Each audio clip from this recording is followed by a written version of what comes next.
En el desarrollo de esta edición que estamos por Somos Rosario en vivo en este momento, el próximo miércoles se va a repetir en el mismo horario y el próximo sábado entre las 12 y las 13 volvemos a poner en escena justamente este programa de educación, de ciencia y de cultura. En este bloque del mismo nos acompaña el doctor Jorge Alberto Ripani, doctorado en Derecho, docente de Derecho Político, historiador constitucional. Es un gusto tenerlo en nuestro programa. Doctor, gracias por estar. Gracias a vos, Daniel, y a tu audiencia un saludo. Bueno, uno de los aspectos que queríamos abordar en este momento es justamente estamos en un mes muy especial para los rosarinos, para la argentinidad total, como es el Día de la Bandera, ¿no? Con un gran creador de la misma, que ha sido Manuel Belgrano. Desde el punto de vista histórico, ¿qué reflexión nos puede llevar o merecer expresar con claridad la vida de Belgrano? Bueno, Belgrano tiene sus luces y sombras como todo ser humano, ¿no es cierto? La parte privada, la cuestión de su familia, que era una familia contrabandista, digamos, pesa por un lado. Pero por otro lado también Belgrano es uno de los hombres que pensó en la América, ¿no? Siempre se habló como americanista, no como la patria chica, después resultó terminando la Argentina, inclusive para la muerte de él en el año 20, donde medio que se arrepiente, ¿no es cierto?, en sus cartas, sobreviene la anarquía total. Cada cabildo se transforma en una provincia y cada provincia se transforma, digamos, en un país, con ejército propio, moneda, bueno. No obstante eso, Belgrano, ese proceso de fragmentación que va a ocurrir, él lo ve con malos ojos, plantea un americanismo, donde él es llamado, por ejemplo, en el Congreso de Tucumán, habla en una sesión secreta, él no es congresal, pero lo llaman como uno de los hombres más versados en derecho público. Aparte, él venía recientemente de Europa, y él va a plantear, ¿no?, una monarquía continental para eso que se llamó Provincias Unidas en Sudamérica, no Provincia del Río de la Plata, no Argentina, no, Provincias Unidas de Sudamérica. La idea era continentalizar la revolución, en el caso de Belgrano, monárquica, eran todas monarquías en ese momento, salvo Estados Unidos, ¿no? Y él va a plantear, bueno, ¿y quién podría ser el monarca? Bueno, él dice, primero había sido carlotista, de Carlota de Joaquina, que era una noble de la casa portuguesa de Braganza, ¿no?, de origen español, hermana de Fernando, pero él ahí en ese momento, en el 16, va a decir un inca, y que ¿dónde tiene que estar la capital? En Cusco, dice. Cusco todavía no había sido independizado, podríamos decir, o secesionado, dirían otros, según, porque uno independiza algo que preexistía, en cambio segrega algo que todavía no existe. Bueno, el Belgrano va a plantear eso, ese proyecto es apoyado por San Martín, por Güemes, pero no llega, digamos, a cuajar, ¿sí? Claro, claro. Y bueno, se declara la independencia. Y ¿él tuvo un rol importante en la independencia en sí misma, doctor? Bueno, él va a apoyar esa declaración de la independencia de 1816, ¿sí?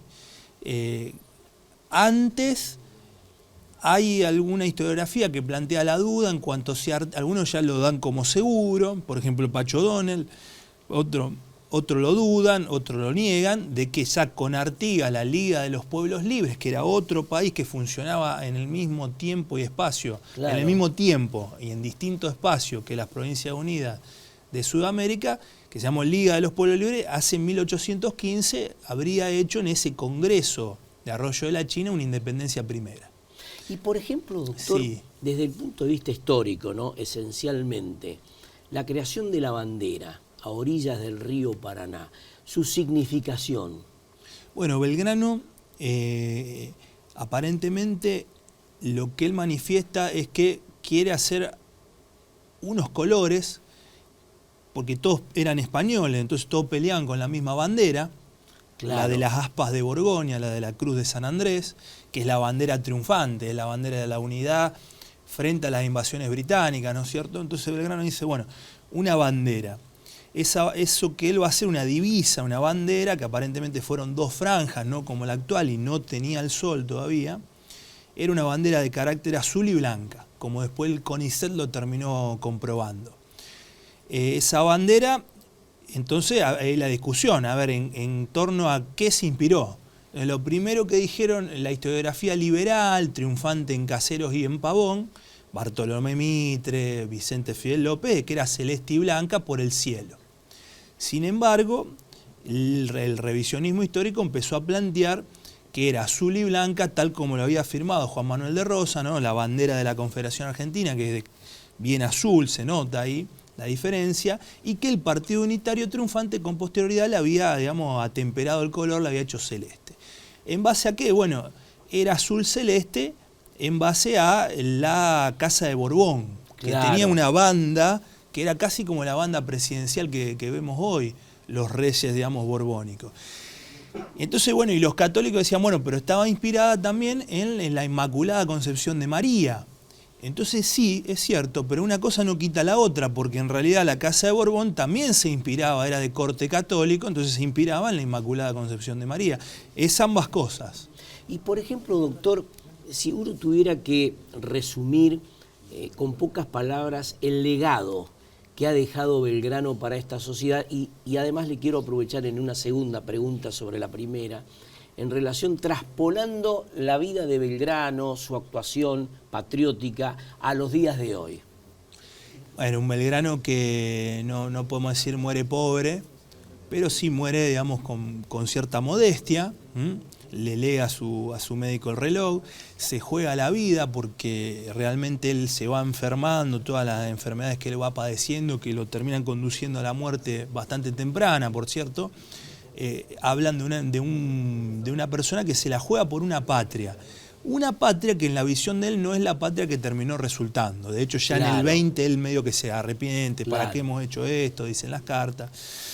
Una patria grande, una patria continentalista. ¿Y por qué no se logró eso, discúlpeme, doctor? ¿Por la falta de consenso en ese entonces? Bueno, esa es una gran pregunta, Daniel. Una gran pregunta que yo me inclinaría a contestar, que tiene diversos factores, ¿no? Una, la mano invisible de la historia argentina, que ha sido Gran Bretaña, claramente, ¿no? Sí. Que plantea ya de un primer momento la fragmentación. Es decir, no es porque sea malo, sino porque conviene tener dividido aquello que me acaba de vencer en 1806-1807. La unión hace la fuerza, la división hace la debilidad. Eso es algo lógico, los británicos van trabajando esas cuestiones. Y por otra parte también hay una gran debilidad que poseen los políticos del rioplatense, que es la escasez de formación y de experiencia.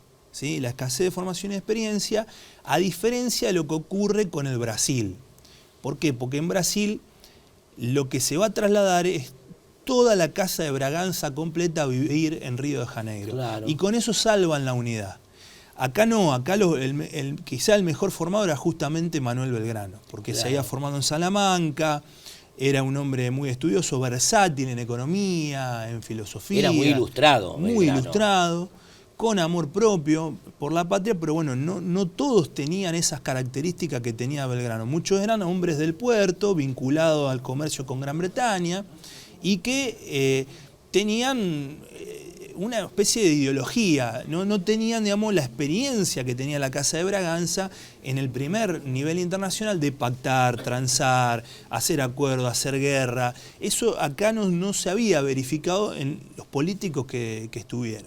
Y por ejemplo, la creación de la bandera, porque también ahí hay todo un debate generalmente sobre las fechas, ¿no? La historia que marca como eje central de la creación de la bandera. La historia marca que hay una bandera, esa bandera por el poder anglo-porteño, fundamentalmente por Bernardino Rivadavia, que va a ser el secretario del triunvirato, la manda a guardar. Claro. Esa bandera se genera como todo lo que es prohibido, un misterio, es exhibida, es retirada, la ven algunos, la ven en reuniones secretas y se va generando como un misterio el mito de la bandera de Belgrano, el mito de la bandera de Rosario.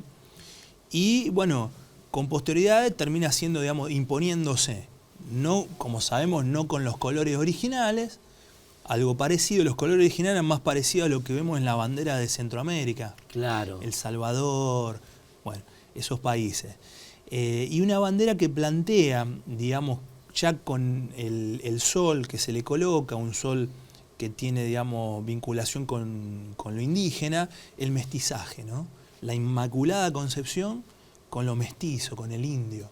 Implica el mestizaje hispanoamericano, implica la patria grande. Me parece que ese es el legado de la bandera verdadera. Y por ejemplo la integración americana siempre fue dificultosa, complicada. Inclusive yo creo que hoy en estos tiempos que vivimos se profundizan las desigualdades, ¿no, doctor? Sí. Luego a todo este sentimiento, porque usted, Daniel, recordemos que, por ejemplo, San Martín va a bautizar a su hija, Merceditas, como española, ¿no? Entonces eso era lo que daba la unidad, el idioma y la fe fundante de este pueblo hispanoamericano. Belgrano por eso hace una bandera en estos términos, ¿no? Bueno, lo que eran hermanos, fíjense, nosotros tuvimos el primer presidente de un gobierno patrio, era boliviano, claro, Saavedra, claro, que era de Potosí. Exacto. Álvarez Toma era alto peruano también, de Potosí. Y no había problema, era como decir que hoy hubiese un presidente jujeño. Claro. Bueno, lo que era todo un hermanado, ¿no es cierto?, y que no había ninguna rencilla más que cuestiones meramente provinciales, digamos, casi anecdotarias, culturales. Bueno, luego va a sobrevenir, digamos, ¿cómo hacemos para que esta pelea entre hermanos sea real? Bueno, y vienen los conflictos limítrofes, ¿no? La guerra de Brasil, claro, la guerra de la Triple Alianza, la guerra del Pacífico, la pelea por la Patagonia y el Estrecho de Magallanes. Claro. Bueno, ahí va a haber sangre. Cuando hay sangre se transforma en una pelea real. Entonces los hermanos se pelean verdaderamente. Bueno, hay que recuperar, si uno quiere la patria grande, si uno quiere el continentalismo, la unidad. Y la unidad es una unidad situada, no puede ser una unidad abstracta.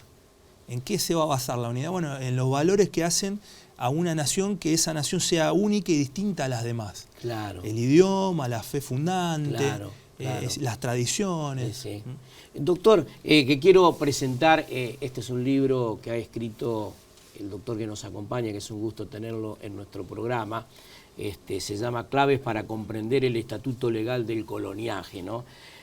Lo dice todo, el título, lo estoy mostrando acá en cámara, lo dice todo.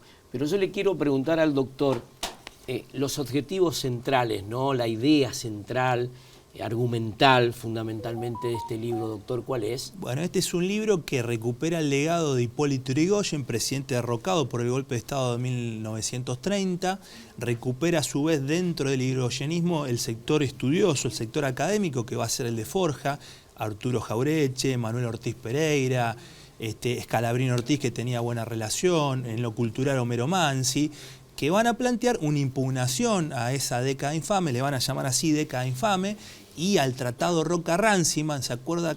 Nos recordamos que Roca hijo fue el que dijo: nosotros somos una colonia del Imperio Británico, ¿no? La joya más preciada del Imperio Británico. Claro.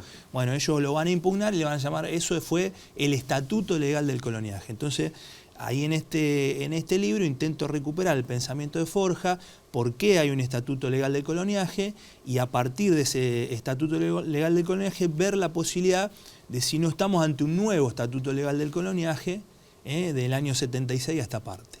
Doctor, ha sido un gusto tenerlo en el programa. Un placer. Para mí también. Nosotros vamos a una pequeña pausa comercial y seguimos transitando educación, ciencia y cultura.